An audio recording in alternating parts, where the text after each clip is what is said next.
Hi மக்களே, நாங்கள் தான் உங்கள் ஜோவன் ஜீவா. இந்த மினி vlog என்னன்னு பார்த்தீங்கன்னா, பாப்பா பிறந்து ஒரு 15 days தான் இருக்கும். நானும் பாப்பாவும் வந்து என்னோட காலேஜுக்கு வந்து போனோம்.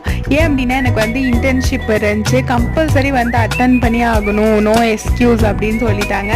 சரின்னு சொல்லிட்டு நானும் பாப்பாவும் அப்பா அம்மா ஜீவா எல்லாருமே வந்து காலேஜுக்கு வந்து போனோம். அங்கே போய் வந்து ஸ்டாஃப்ஸ் வந்து எனக்கு வந்து ஃபர்ஸ்ட் டே வந்து அட்டன் பண்ணி கம்ப்ளீட் பண்ணிட்டு போகிற மாதிரி எக்ஸ்டர்னல் கிட்ட பெர்மிஷன் வாங்கி கொடுத்துட்டாங்க. இது வந்து ரொம்ப டஃப்பான சுச்சுவேஷன் தான். எனக்கு அங்கே இருக்கும்போது எல்லாமே பாப்பா வந்து அழுதுவாளோ, ஏதாச்சும் பால் கழுவாளோ அப்படி இப்படின்ட்டு எனக்கு பயமாக தான் இருந்துச்சு. ஸோ அது எதுவுமே நடக்கலை. பாப்பா வந்து தூங்கிட்டு தான் இருந்தால் அப்படியே வந்து கம்ப்ளீட் பண்ணிட்டு வந்துட்டேன். அப்போ தான் வந்து நிம்மதியாக இருந்துச்சு. இந்த மாதிரி சுச்சுவேஷன் கண்டிப்பாக வந்து எல்லாருமே வந்து ஃபேஸ் பண்ணியிருப்பீங்க. யார் யாரெல்லாம் இந்த மாதிரி சைட் பை சைட் பாப்பாவையும் பார்த்துக்கிட்டு நம்மளையும் பார்த்துக்கிட்டு எக்ஸாமுக்கும் ப்ரிப்பேர் பண்ணிட்டு இருந்தீங்கன்னு கமெண்ட் பண்ணுங்கள். மறக்காமல் சப்போர்ட் அண்ட் சப்ஸ்கிரைப் பண்ணுங்கள் மக்களே. பாய்.